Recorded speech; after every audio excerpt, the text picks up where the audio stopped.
The Geto family and their members are almost completely forgotten by the JJK fandom, despite it having 6 named members, barring Geto himself of course. The only ones that are ever discussed at all are understandably Miguel and Larue. This makes sense given the two's role in the Shinjuku showdown. However, that doesn't mean there's nothing to talk about in regards to the rest of the family. So, in this video I'm going to discuss and explain all there is to know about all the members of Geto's family, with the exception of Geto himself. Also, this is a different format of video, so feel free to let me know how you feel about this down below.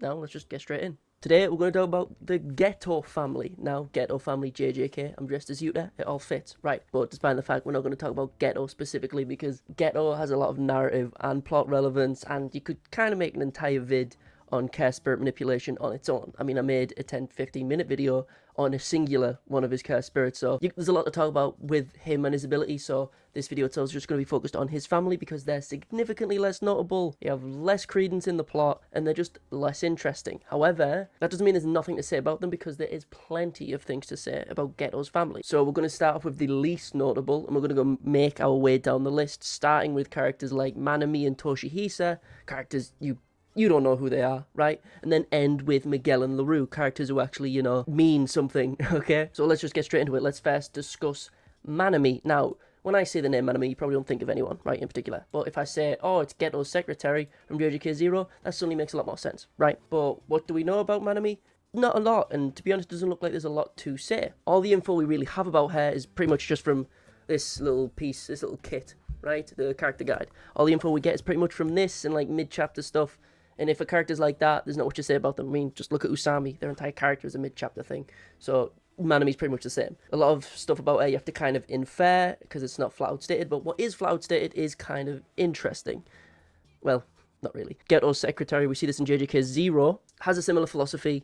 You know, all non-sorcerers, kill them, blah, blah, blah. Doesn't like them, right? As far as we're aware, she doesn't have a curse technique. We see her in Shibuya, right? After Geto's death and Kenjaku takes over, Geto's family gets split into pieces. Miguel and Larue kind of go their own path because Geto's dead. It means nothing. Like, the mission of making Geto a king is impossible now because Geto's not around. Mimiko and Nanako, they want to kill Kenjaku, so although they try to make the deal with Sukuna, it doesn't go well for them. And Toshihisa and Manami, Manami, Nanami, Hanami, Jogo, Gojo. I wish Gege had better naming patterns, Jesus. Basically, what Toshihisa and Manami try to do is they just work with Kenjaku, because like, it's still kind of Geto, so we'll work for him, right? Because they kind of have similar goals in the end, you know, Geto and Kenjaku, but that's a different topic in of itself. But they follow him, so there's not much else to say about that. But regarding Manami specifically, probably doesn't have a curse technique, never mentioned to have one. I mean, curse techniques, if they're not mentioned or shown in JJK Zero, they probably don't have one, or it's significantly weak. She just has the least overall to say about her. Apparently she joined Geto, I think it says, just because he's a hunk, or something like that in the fanbook. Question, what is the reason she joined forces with Geto? Answer, oh my, what a hunk. Like, very two-dimensional character. However, there are a couple things of note. So, during the night parade, if you look at the panel, I'm not sure about the subtitle in the movie, but I'll have to check that. When she's with Miguel, just before the fighting actually starts, she says, we are the distraction. And the word we is doing a lot of heavy lifting there, because, like, obviously we know Miguel, right? Even at this point in JJK Zero, before we got anything in the Shinjuku showdown, we knew Miguel was, like, relatively strong in regards to, like, the rest of his family, right? He was one of the strongest people there.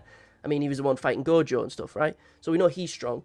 But Manami's also saying she's part of that distraction. Since we never see her fight, and she also acted as Geto's secretary, I think it's written somewhere that she was also kind of like a commander. And this would make sense, because as we see in Shibuya, we see, as I scroll down here, Kenjaku's family, after he took over the cult and stuff like that, he had a lot of fodder to work with. And obligatory Kusakabe panel, because this is one of my videos. She's probably just a commander of a bunch of fodder, and probably, like, the tactics person of the Geto family, which probably doesn't mean much, but, like, there's not much to say. She wears a purple dress, and she then wears a coat over her shoulders in Shibuya. Her design changes the least out of the entire family. There's the least to say about her. She's just kind of boring. And she just joined Geto because he's a hunk. And she's also just as racist as him. Not much to say. Slightly more interesting than Manami, we get Toshihisa. Now, if I say Toshihisa, you're like, who's that? Who the hell is he? Toshihisa Negi is the one guy from the Geto family who actually looks kind of cool, because he got that big scar down his face, kind of looks like Zuko. Unfortunately, Gege wasn't nice to him, and when I say that, I basically mean, we get 2 questions about him in this character guide right here. We get 2 questions. First question is, someone asks, Gege, is there any more info you can give us about Toshihisa? And Gege just says flat out, straight up, he's not very strong. He isn't that strong. That's the quote, at least in the official translation. Toshihisa, he isn't very strong, so it's fair to say maybe he doesn't have a curse technique, or if he does, it's not that viable, and on top of that, he's just not a good sorcerer. But the interesting thing is, his design changed the most between JJK 0 and when we see him in Shibuya, and I think he looks kind of cool in Shibuya. Kind of looks trash in JJK 0, but I really like the design in Shibuya. Shame just like Manami, however, I didn't mention, both of them get killed in Jogo's Maximum Meteor. We know this from the conversation between Miguel and Larue, where the flashback during Shinjuku Showdown. We know that everyone besides Miguel and Larue are dead. Like, canonically, we know they're all dead. Just because they just, like, Larue lists their names off and say, let's do it for them. And Miguel's like, I really don't want to fight Sukuna. But we know these guys are all dead, but there's still stuff to talk about. Another interesting thing is, we can gather from the fact that Toshihisa is weak, as stated by Gege. It makes sense, because that goes into the fact that, according to Gege himself, he's not very strong, right? So it makes sense that he isn't in the Night Parade. If you can see him in the Night Parade, good for you, but I can't see him. Maybe in JJK 0 movie somewhere, but I didn't see him, right? Maybe I'm just an idiot. That might also be true. If Gege himself saying he's weak and he's not in the Night Parade, there's not much to say about him. However, the really, really interesting thing, right? He has a similar philosophy like Geto does, but kind of everyone in the in his family does. Like, they all have the shared philosophy of, ew, humans, no cursed energy. There is a statement, the other question in the character guide says that the reason he joined Geto is stated to be a similar reason to Mimiko and Nanako. And if you think back to the premature death arc, you know, just after the Toji stuff, and we see Geto kind of go a bit insane, the tipping point is when he sees Mimiko and Nanako being put in a cage and, like, you know, abused and persecuted by humans and stuff, right? Because curses are killing people and those two are getting blamed for it, I'm pretty sure, the scenario. But Gege states that Toshihisa was took in by Geto for a similar reason, which more than likely explains the scars on his face, right? There's not much to say about him beyond that, but that's a neat bit of information that I feel like a lot of people don't know, that he was also in a similar boat to Mimiko and Nanako, and Geto took him in, which I think is pretty neat. Now, the two characters, as just previously mentioned, Mimiko and Nanako, right? These are fodder characters. Toshihisa and Manami, they can't fight, they don't have curse techniques as far as we know. Toshihisa's not even in the Night Parade. They follow Kenjaku after Geto's death, which is that's kind of trash. Why would you do that? I mean, it's not even the same guy. Like, I understand Miguel and Larue taking a step back and Mimiko and Nanako trying to kill Kenjaku, but just following Kenjaku after, I don't get that. I think these two are stupid. But if we move on to the next group, right? Get rid of these fodder members, we're done talking about them. Let's talk about the notable members. We have Mimiko and Nanako Hasaba. Since they're both twins, they obviously have the same surname, right? And as I just said, Geto's adopted daughters from after the Hidden Inventory arc, right? And they're kind of the Geto equivalent of Megami, which narratively is kind of a shame because they get dealt with really quick, and we should have got, in my opinion, I feel like we should have got more from them, just because, like, they are like the polar, like the parallel to Megami, and Megami is Potential Man, and even Megami gets, you know, not enough time, especially, but that's a different conversation about Potential Man. That is a different conversation. But in regards to Mimiko and Nanako, there is more to talk about. We do know both of their curse techniques, at least to an understandable degree. We get the loose kind of concepts of them, right? So, Nanako, I'm pretty sure, the Gyaru of the two, right? Nanako, this one. Mimiko, that one, right? Yeah, so if we talk about Nanako Fest, the one with the fawn, if we remember, if you think back to both in JJK 0, more so in Shibuya, we see the application of this curse technique. So Nanako can do one of two things. She can take a photo of an enemy and somehow manipulate it, as Sukuna states, but we don't know to what extent. We don't know if she takes a photo of you, how much it can do. Is it like a JoJo's Part 4 situation where you're trapped in the photo? Is it like, we don't know. We really don't know the extent to which it works offensively, but we know defensively, as shown in this little snippet here. When attacked by Jogo, when she takes a photo of herself and her sister, it buffs the two's defense enough to survive Jogo. Which, bear in mind, Jogo had just killed Naobito, burnt Maki. You know, these are two pretty nameless characters, right? These two characters are pretty fodder, but it buffs their defense enough to survive Jogo. Yes, Jogo likes to play around a lot and kind of just not exert a whole lot of force unless he needs to. Still, that's kind of a big deal for a curse technique to act defensively enough to protect more than one person at once. That's kind of interesting, right? That is an intriguing application. But let me put it like this before you start thinking Mimiko and Nanako are these underrated, like, hidden series, like, gods. Ichiji was ready to step up to them, right? Ichiji, the character that Gojo said, stop being a sorcerer because you're kind of trash. Ichiji was ready to go in on them, so I'd like, don't overthink it, but it's a cool curse technique. We don't have a name for them. We don't have a name for either of them. We just call it like cell phone curse technique or mobile phone curse technique and the voodoo doll curse technique. So let's get into that. So Mimiko, the one with the darker hair, hers is pretty explanatory, right? She has like a plush, which is like a voodoo doll. What she enacts on the doll happens to passers-by, as you can see plainly in this panel here. She's pulling the rope, and a couple of dudes get hanged. Now, there are questions about the curse technique, as with, her sister's curse technique.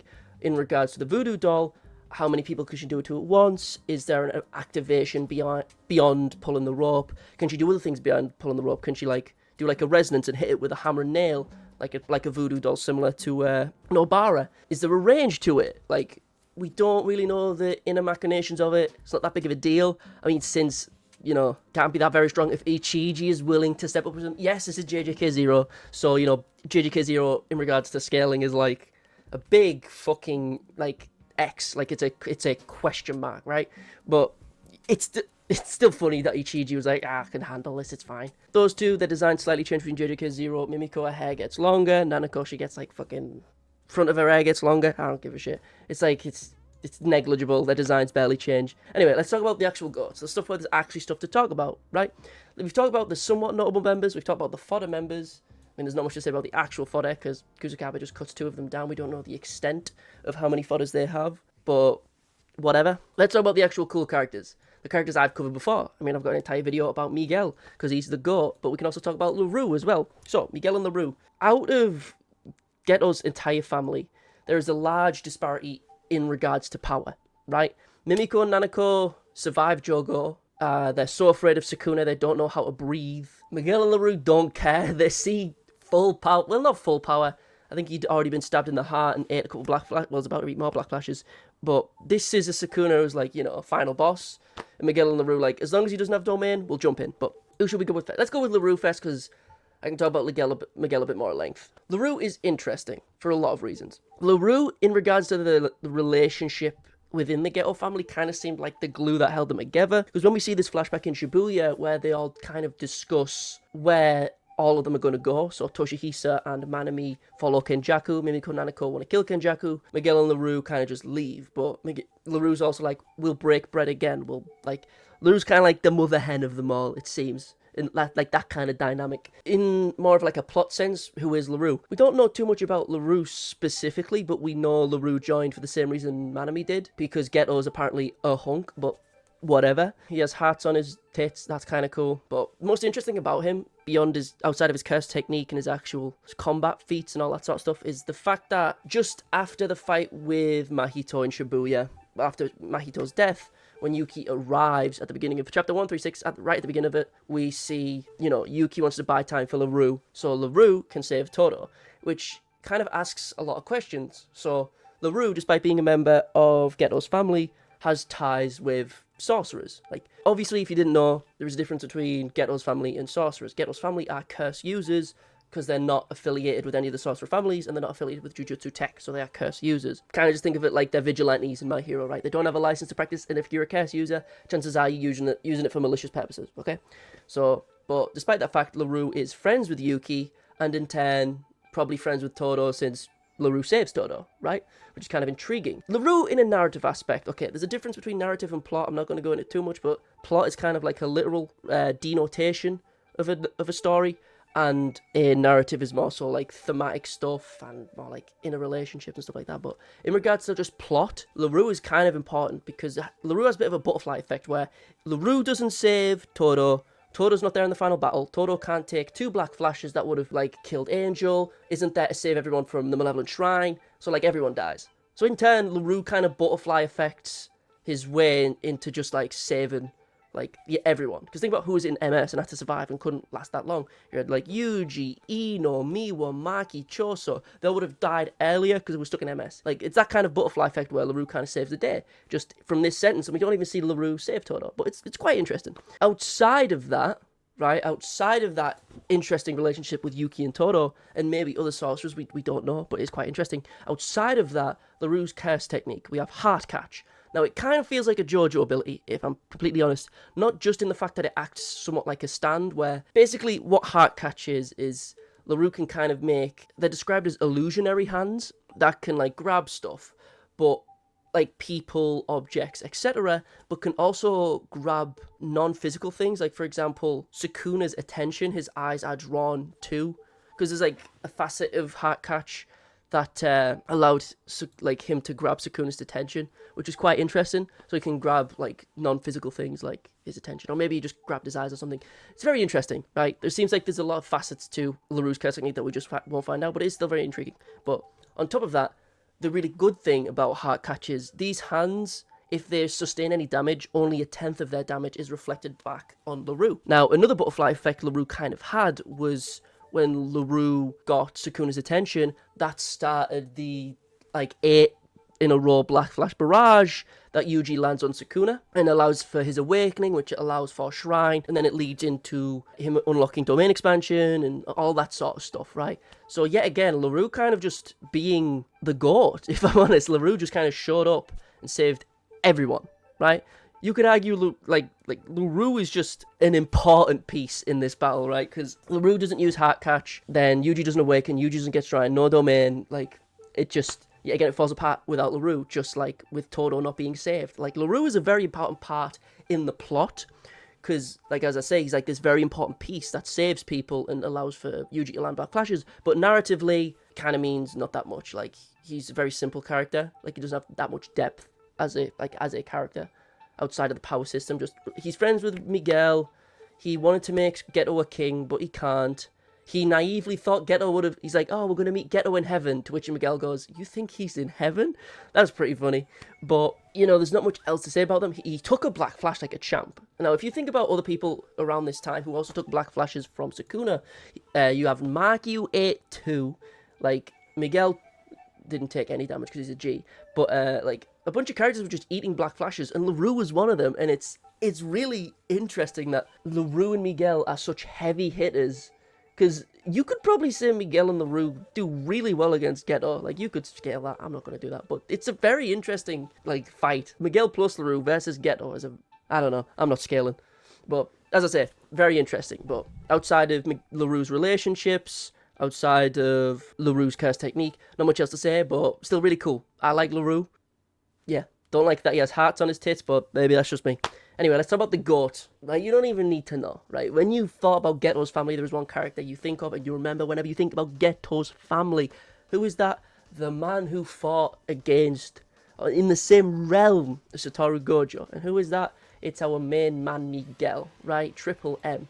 Now, there's a lot of stuff about Miguel to discuss, right? I've talked about it previously in a video I did about Miguel, but since I made that video, JJK finished, and I made that video before the Shinjuku Showdown finished, so Miguel hadn't even come back. It was before chapter 255, so that video's a bit outdated now, but so let's just get like a bit of a refresher on Miguel as a whole, right? So Miguel is the MVP as given by Gege, right? He fought against Gojo and held him back for 15 minutes, right? 15 minutes. Yes, you can argue this is a weakened Gojo because he's not using both 6 eyes. He's still got 6 eyes covering, like bandaged one of his eyes. And this Gojo may not have had domain expansion, we don't know. Just even without that, right? These are still blue-armed punches. Miguel's taking like an absolute G. He's just holding Gojo back better than anyone else could. And the fact that Geto was confident enough to let Miguel do that says a lot, right? Miguel's a powerhouse. And we see that later in Shinjuku, but we'll kind of go chronologically with Miguel, because there's that much to talk about, right? As I say, as he's fighting with Gojo for the 15 minutes, he is using a special grid curse tool called the Black Rope. And I've discussed the Black Rope at length before in a video about curse tools, but that is also outdated now, because we also have other named curse tools that showed up in Shinjuku, but forgetting that. The Black Rope is just like the Inverted Spear of Heaven, but kind of just slightly worse. So if you imagine the Inverted Spear of Heaven can just like infinitely kind of over and over and over cancel out and negate curse techniques, the Black Rope can do that at the cost of itself. So every time Miguel hits Gojo and just kind of breaks through the Limitless, or disrupts the Limitless, it burns a little bit of the rope away. And throughout this 15-minute scrap, the entirety of the Black Rope is gone. Like, if you see that little panel down there from the extra chapter stuff in JJK 0, like, the Black Rope is gone. And the fact that the Black Rope is gone calls back into what Gojo kind of recruits Miguel for. So after the Night Parade, Gojo's like, wow, some dude who can actually fight on my level. He kind of just kidnaps Miguel and forces him to train up Yuta. And as Miguel and Yuta are in Africa, they are doing two things. Miguel is training Yuta, and the two of them are also looking for more black rope. The ability to negate a curse technique is very powerful, but since after the fight with Toji, Gojo destroyed the inverted spear of heaven, and the last piece, because we know the inverted spear of heaven is like a 3-pronged spearhead, since the last piece of it was never really brought up again, and I doubt we'll ever see it again, they wanted to look for more black rope in Africa, and there wasn't any. And we found this out during the conversation just before the Culling Games around the Perfect Prep Arc. But yeah, there is no black rope left, so everything Miguel was doing in Africa besides training was kind of useless, which is a shame, and I wish Gege wrote that better, because fuck Angel, because the Angel takes the place that the black rope would have. But that's like where we see Miguel. We see him in JJK 0, we see little snippets of him, we get this panel during the Goodwill event, one of the first chapters of the Goodwill event, chapter 33, where we just see the front cover page that has just Yuta and Miguel chilling in Africa, which is pretty cool. But then we don't see him again for another 220 odd chapters, right? He comes back chapter 255. The GOAT, the man who fought on the same level as Satoru Gojo, just after the fight with Kusakabe in chapter 254, Kusakabe loses. He should have beat Sukuna, we all know this, but he shows up again because he's, the GOAT. He saves Kusakabe, saves Ui, and him and Larue start to fight Sukuna, which is really, really cool, because it's a cool fight, it's a cool sequence, right? There's a lot to talk about in regards to Miguel's appearance alongside Larue in the Shinjuku Showdown. Like, as I said, the idea was Miguel and Larue wouldn't show up to help fight Sukuna until Sukuna had burned out his domain, had burned out with curse technique, so he couldn't use domain expansion. That's when they were only willing to fight Sukuna, which probably means that the two of them, between them, don't have any anti-domain techniques, so no Wicker Basket, no Falling Blossom, and no Simple Domain, which they could have learned of Kusakabe, but whatever. And alongside that, we see Miguel's curse technique, right? We see Miguel's curse technique, we finally find out he has one. For a lot of people thought he was like Yuji, Kusakabe, earlier in the series when Yuji didn't have a curse technique as well, but I thought he didn't have one. I thought he was just like, just a fucking wall, right? But anyway, his technique is known as Hakuna Lana. I don't know, there's 2 A's, there's like 4 A's, 5 A's in that, so I don't know how to pronounce it. But the curse technique is kind of difficult to explain, because I don't think I understand it completely myself. We know the effects of it, but it's kind of hard to discuss the process of it. So what Hakuna Lana does, which is also like I think the name of like a Swahili ritualistic dance, I think it was described as, in some of the translation notes. Basically, it gives Miguel buffs while giving his opponent debuffs. Also, Miguel's second name is O'Doul, forgot about that. So it says it uses the beat that's etched into his soul, right, to expel curses. Sukuna himself says it's not very interesting because it's a very simple ability. It's just him buffing and debuffing his opponent. Buffing himself and debuffing his opponent, so it's not too interesting. From my understanding, it's that Miguel has to either do something to a rhythm, like act in a rhythm or to a beat or to his own heartbeat to activate the CT. And that makes sense because if you look at some of the panels in the Sukuna Showdown with Miguel, Larue, like all of that, like that sequence, Miguel's like kind of dancing, like he's dancing around. Like if we pull up, he's like dancing through slashes and stuff, like this sort of stuff. He like break dances through Sukuna slashes. As stated by other characters, it's not particularly outstanding, like it's not the Limitless, where there's limitless potential and applications you can do with it. It's just very simple, but it's still very cool and potent when in his hands, because he's just such a cursed energy guru that he's like Kusakabe, where he just doesn't need a CT a lot of the time, or at least seemingly doesn't. But anyway, it's very interesting, right? But as I say, takes 0 damage against Sukuna. Out of all the characters who fought Sukuna, he literally takes 0 damage. He won a perfect round against Sukuna, which is insane, right? But yeah, when the series ends, in regards to Miguel and Larue, there's this big moment of revelation where it's like, oh, why didn't Larue just use Heart Catch on Sukuna and then Higuruma stab him, Executioner Sword, done, fight's over. It's because Larue and Miguel really didn't want to deal with Sukuna when he had DE. Like they didn't want to fight Sukuna with domain expansion. But that's pretty much it regarding Geto's family themselves, right? Here's the entire mind map, right? Not too big, but still plenty of stuff there. That's pretty much all there is to mention about them. There is little other bits you could mention, for example, like Miguel and Larue's conversation in the flashbacks before Sukuna, like them talking about actually fighting them and stuff. There's like little character discussions and stuff to be had there, but there's not enough to warrant more discussion here. I think that's all there is to say about Geto's family, barring Geto himself, of course, as I said time and time again. But yeah, let me know who your favourite Geto family member is below, and why it is obviously Miguel, if I'm honest, because I know I've just talked about them for about however long I cut this down to, but I feel like it's pretty obvious that everyone's favourite is more than likely Miguel, because he's one of the only non-Japanese sorcerers, which is also something of note. He has a very, insignificant cast technique, yet despite that fact, fought against Gojo one-on-one for 15 minutes, fought against Sukuna and took no damage. He's an absolute tank, right? And if it's not Miguel, it's Larue. Let me know if you like this format. Yeah, not this bitch. Those my dudes. Hope I see you in the next one. Peace.